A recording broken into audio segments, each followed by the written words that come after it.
Do you understand what you are reading? Revelation chapter 3 verses 1 through 6. The church in Sardis has a few who remain faithful, but their faith does not result in good works.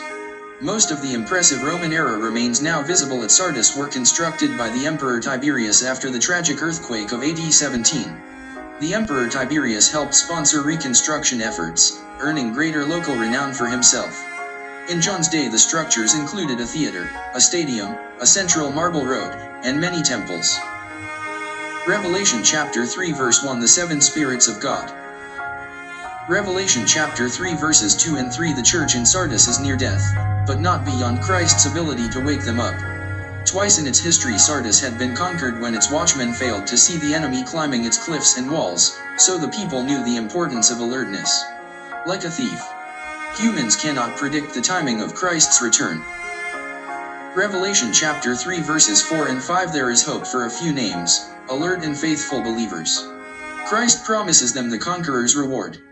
They will have communion with him, walk with me, and the white clothing of victory.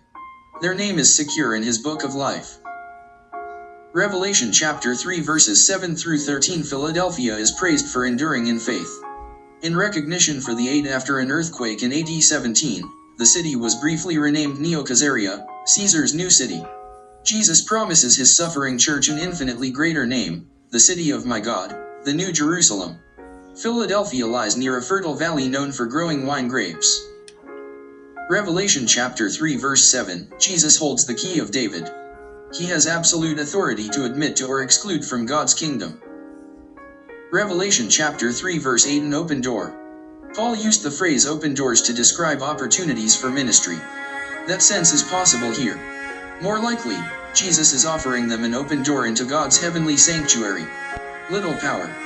Christians in Philadelphia were weak yet were holding on to Jesus' word.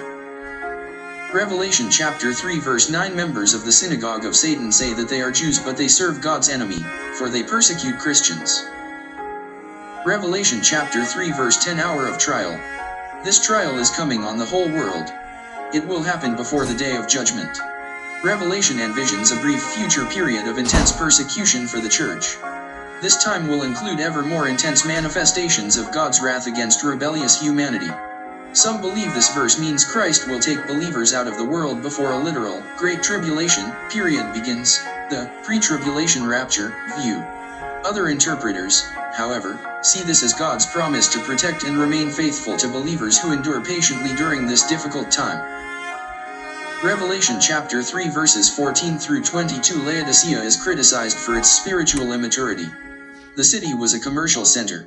It had thriving medical and textile industries. It was so wealthy that it declined imperial disaster relief after an earthquake in AD 60. The city did not see itself as poor, blind, and naked, but Jesus does not find anything in its church to praise. Laodicea was famous for its worship of Zeus.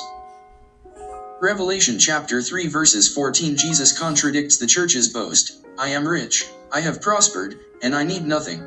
The beginning of God's creation. This does not mean that Jesus is God's first creation. It means that he is the one who began God's creation. This phrase signifies Christ's sovereign rule over the created order. Revelation chapter 3 verses 15 and 16. The church's lukewarm indifference was disgusting to Jesus. Revelation chapter 3 verses 17 and 18. The Laodiceans were spiritually blind, bankrupt, and naked. They had no resources to buy from Jesus gold or garments or salve for their eyes. They could purchase these necessities only by his grace. Revelation chapter 3 verses 19 and 20. Like a loving father, Christ will reprove those whom he loves. I stand at the door and knock. Jesus is the master of the house.